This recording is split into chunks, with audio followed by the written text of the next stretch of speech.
ఒకసారి ఆగు, ఇది విను. గల్ఫ్ అంటే చాలా మందికి డబ్బు సంపాదించే చోటు అనిపిస్తుంది. కానీ నిజానికి అదొక నిరంతర పోరాటం, ఒంటరితనం. ఉదయం లేచే నుంచి రాత్రి పడుకునే వరకు పని, ఎండ, అలసట, ఒంటరితనం. ఇంటి వాళ్ళు గుర్తొచ్చినా కన్నీళ్లు లోపలే దాచుకోవాలి. పండుగలొచ్చినా ఇంటికి రావడం కష్టం. పుట్టినరోజులు, ఫ్యామిలీ ఫంక్షన్స్ అన్నీ ఫోన్ స్క్రీన్లోనే చూడాలి. నవ్వుతున్నట్టు కనిపించినా మనసులో చాలా బాధ. ఏ రోజు ఎవరూ అర్థం చేసుకోకపోవడం, ఏ ఒక్కరూ పక్కన లేకపోవడం, అది నిజమైన లోన్లీనెస్. కానీ ఎందుకింత కష్టం పడతారు తెలుసా? తమ కోసం కాదు, ఇంటి వాళ్ళ సంతోషం కోసం. అందుకే గల్ఫ్లో ఉన్న ప్రతి వ్యక్తి ఒక నిజమైన ఫైటర్.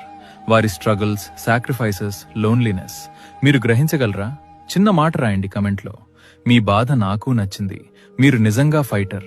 లేదా మీ మనసులో ఏమేం అనిపించిందో ఒక చిన్న మాటతో చెప్పండి. ఒక చిన్న కమెంట్ వారిని సాంత్వన చేస్తుంది నిజంగా. ఒకసారి ఆగు, ఇది విను.